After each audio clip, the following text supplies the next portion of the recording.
नमस्कार, मैं शिक्षा मिश्रा मध्य प्रदेश के सुप्रभात न्यूज में आपका स्वागत करती हूं। दोस्तों, मध्य प्रदेश की तमाम फटाफट खबरों को जानने के लिए हमारे चैनल को सब्सक्राइब जरूर करें। साथ ही कमेंट सेक्शन में जरूर बताएं कि आप मध्य प्रदेश के किस जिले से हमारे न्यूज को देख रहे हैं। तो चलिए शुरू करते हैं खबरों को, जानते हैं आज के मुख्य समाचार। मध्य प्रदेश में युवाओं को हुक्का पिलाने पर 3 साल जेल की सजा काटेंगे रेस्टोरेंट कैफे मालिक। किशोरों और युवाओं को हुक्का के जरिए नशे में झोंक रहे 300 से ज्यादा रेस्टोरेंट कैफे मालिकों पर मध्य प्रदेश सरकार ने नकेल कसने की तैयारी कर ली है।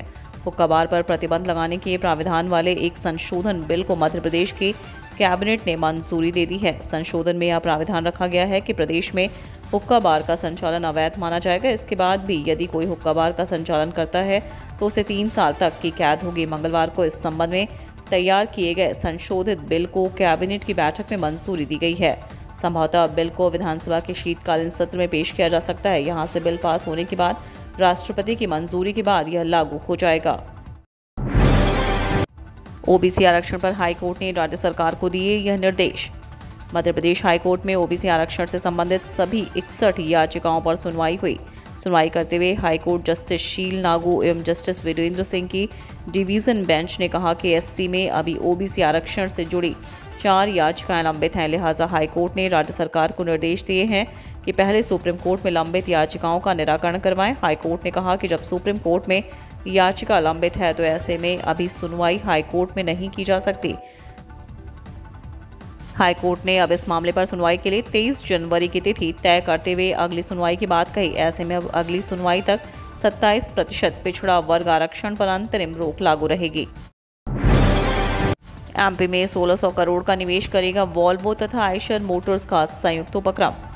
इंदौर में जनवरी में आयोजित होने वाले ग्लोबल इन्वेस्टर समिट को लेकर मुख्यमंत्री शिवराज सिंह चौहान बहुत उत्साहित हैं।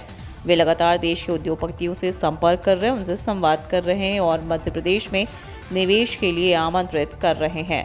बुधवार को उन्होंने उद्योगपतियों से भेंट की। बातचीत की खास बात ये रही कि उद्योगपतियों ने मध्य प्रदेश में करोड़ों रुपए के निवेश की बात कही। इस दौरान मुख्यमंत्री शिवराज सिंह चौहान ने कहा कि जनवरी 2023 में इंदौर में होने वाली ग्लोबल इन्वेस्टर्स समिट प्रदेश में निवेश और औद्योगिक विकास की दिशा में मील का पत्थर सिद्ध होगी। मुख्यमंत्री शिवराज सिंह चौहान ने उज्जैन में महाकाल महालोक से किया 5G इंटरनेट सेवा का शुभारंभ। मुख्यमंत्री शिवराज सिंह चौहान उज्जैन पहुंच गए हैं। वे उज्जैन में सीएम संत सम्मेलन में शामिल हुए। इसके बाद उन्होंने श्री महाकाल महालोक के समीप त्रिवेणी संग्रहालय में 5G इंटरनेट सेवा का शुभारंभ किया। उन्होंने त्रिवेणी संग्रहालय में दीप प्रज्वलित कर कार्यक्रम का शुभारंभ किया। मध्य प्रदेश की प्रगति और विकास के लिए ऐतिहासिक दिन है। यह केवल रिलायंस जियो की मोबाइल सेवा नहीं, नई क्रांति है। उन्होंने कहा कि प्रधानमंत्री नरेंद्र मोदी के नेतृत्व में शक्तिशाली और आत्मनिर्भर भारत का निर्माण हो रहा है। खरगोन में सीईओ और तहसीलदार पुरस्कृत, जिला शिक्षा अधिकारी और मुख्य नपा अधिकारी निलंबित। मुख्यमंत्री शिवराज सिंह चौहान ने कहा कि विकास की पहली आवश्यकता शांति है। मध्य प्रदेश शांति का टापू है। यहाँ दंगे, फसाद और गुंडागर्दी नहीं चलने दी जाएगी। अशांति फैलाने वाले तत्वों को किसी स्थिति में भी नहीं छोड़ा जाएगा। शांति व्यवस्था के मद्देनजर खरगोन में विशेष सशस्त्र बल की तैनाती की जाएगी और नया थाना खोला जाएगा। चुनावी साल में केंद्र सरकार के ब्याज रहित ऋण का भरपूर उपयोग करेगा मध्य प्रदेश। अधोसंरचना विकास के कामों को गति देने के लिए केंद्र सरकार द्वारा दिए जाने वाले ब्याज रहित ऋण का शिवराज सरकार चुनावी वर्ष में भरपूर उपयोग करेगी।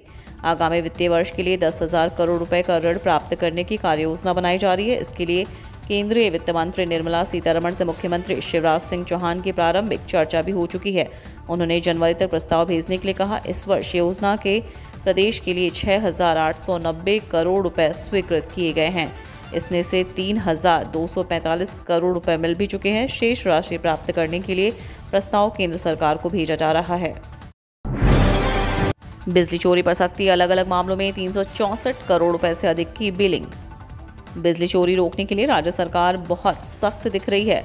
सरकार ने इन दिनों विजिलेंस चेकिंग अभियान चला रखा है, जिसमें बिजली चोरी करने वाले उपभोक्ताओं के खिलाफ प्रभावी कार्यवाही की जा रही है। उनके विरुद्ध प्रकरण दर्ज किए जा रहे हैं और जुर्माने की राशि के साथ बिल भी जारी किए जा रहे हैं। इसी क्रम में मध्य क्षेत्र विद्युत वितरण कंपनी ने नवंबर महीने तक कंपनी ने अलग अलग करीब 121,000 प्रकरणों में लगभग 364 करोड़ रुपए से अधिक की बिलिंग की है। मध्य क्षेत्र विद्युत वितरण कंपनी कार्यक्षेत्र के भोपाल, नर्मदापुरम, ग्वालियर एवं चंबल संभाग के 16 जिलों में इन दिनों विजिलेंस चेकिंग अभियान चलाया जा रहा है। एक साथ 2 कॉलेजों में पढ़ाने वाले डॉक्टरों पर लगेगा अंकुश। मध्य प्रदेश समेत देश भर के निजी और सरकारी आयुर्वेद, प्राकृतिक चिकित्सा और यूनानी महाविद्यालयों में शिक्षकों की गुणवत्ता और उपस्थिति सुनिश्चित करने के लिए भारतीय चिकित्सा पद्धति राष्ट्रीय आयोग ने कड़े नियम बना दिए हैं। अब हर शिक्षक को एक यूनिक कोड दिया जाएगा जो देश भर के सभी शिक्षकों का अलग अलग होगा। इसका लाभ यह होगा कि एक चिकित्सा शिक्षक 2 जगह संकाय सदस्य के रूप में पंजीकृत नहीं हो सकेगा। शिक्षकों को यूनिक कोड देने का काम राष्ट्रीय आयोग करेगा। आयोग ने इसके लिए ऑनलाइन शिक्षक प्रणाली प्रबंधन विकसित की है। यूनिक कोड हासिल करने के लिए संबंधित कॉलेजों द्वारा OTMS पर आवेदन करना होगा। आवेदन के 1 सप्ताह के भीतर यूनिक कोड जारी कर दिया जाएगा। पोस्ट ऑफिस की FD से होगा मुनाफा, मिलेगा डबल से ज्यादा का रिटर्न। देश के कई बैंक तो फिक्स्ड डिपॉजिट की सुविधा देते ही हैं, साथ ही साथ डाकघर भी इसमें पीछे नहीं है। यह भी FD की सुविधा देता है जिसमें निवेश करके शानदार रिटर्न मिलता है। पोस्ट ऑफिस की FD स्कीम लंबे समय के इन्वेस्टमेंट के लिए अच्छा ऑप्शन है। इस योजना को टाइम डिपॉजिट के नाम से जाना जाता है। निवेशक 1, 2, 3 और 5 साल के लिए इसमें पैसे को फिक्स करवा सकते हैं। आप चाहें तो इसे एक्सटेंड भी करवाया जा सकता है। इसमें निवेश करने पर डबल से ज़्यादा का रिटर्न मिलता है। यह 5 साल में मैच्योर हो जाती है। अलग अलग अवधि के लिए ब्याज दर भी अलग होती है। 1 साल के लिए FD करवाने पर 5.50% का इंटरेस्ट मिलता है, वहीं 2 साल के लिए 5.70%, 3 सालों के लिए 5.80% और 5 साल के लिए 6.70% का ब्याज मिलता है। शिवराज सरकार का बड़ा फैसला, नवीन युवा नीति के लिए 4 मंत्रियों को सौंपी जिम्मेदारी। शिवराज सरकार ने मध्य प्रदेश के युवाओं को रोजगार के अवसर प्रदान करने, उनके अंदर सकारात्मक ऊर्जा का संचार करने, शिक्षा के साथ खेलकूद सहित अन्य गतिविधियों में अपना कौशल बढ़ाने के उद्देश्य से युवा नीति बनाई है। सरकार ने नवीन युवा नीति को लागू करने से पहले इसके लिए मंत्री समूह का गठन कर दिया है। 4 मंत्रियों को इसकी जिम्मेदारी दी गई है।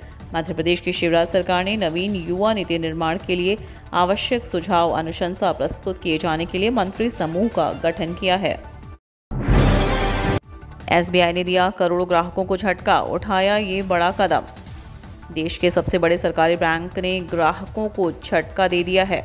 स्टेट बैंक ऑफ इंडिया ने marginal cost of fund based lending में वृद्धि कर दी है, जिसका सीधा असर ग्राहकों पर पड़ेगा। SBI ने MCLR दर में 25 बेसिस पॉइंट यानी 0.25% की बढ़ोतरी कर दी है। बता दें कि इन दरों से लोन और EMI पर प्रभाव पड़ेगा। इस बैंक से करीब 40 करोड़ से ज़्यादा ग्राहक जुड़े हुए हैं। SBI के मुताबिक अलग अलग अवधि के लिए दरें की अलग निर्धारित की गई हैं। 1 महीने और महीने के टेनर के लिए MCLR को बढ़ाकर 8.00% कर दिया गया है। कर्मचारियों के लिए अच्छी खबर, मिलेगा सार्वजनिक अवकाश का लाभ। कर्मचारियों के लिए अच्छी खबर है, उन्हें अवकाश का लाभ दिया जाएगा। इसके लिए राज्य सरकार द्वारा अधिसूचना जारी की गई है। भारत सरकार के गृह मंत्रालय की अधिसूचना के अनुसार पराक्रम में लिखित अधिनियम 1881 के तहत संचालित संस्थाओं में सार्वजनिक अवकाश की घोषणा की गई है। वर्ष 2023 में अधिनियम 1881 के तहत संचालित संस्थाओं में इतने दिन का अवकाश रहेगा जिसका लाभ कर्मचारियों को मिलेगा। इन संस्थाओं में कार्यरत कर्मचारियों को सार्वजनिक अवकाश की घोषणा की गई है। इसके लिए निदेशक वित्त बजट की ओर से अधिसूचना जारी की गई। जारी अधिसूचना के मुताबिक इन छुट्टियों का ऐलान किया गया है। शाहरुख खान की फिल्म पठान का जमकर हो रहा विरोध। मध्य प्रदेश में शाहरुख खान और Deepika Padukone starter upcoming movie Pathaan का विरोध तेज हो गया है।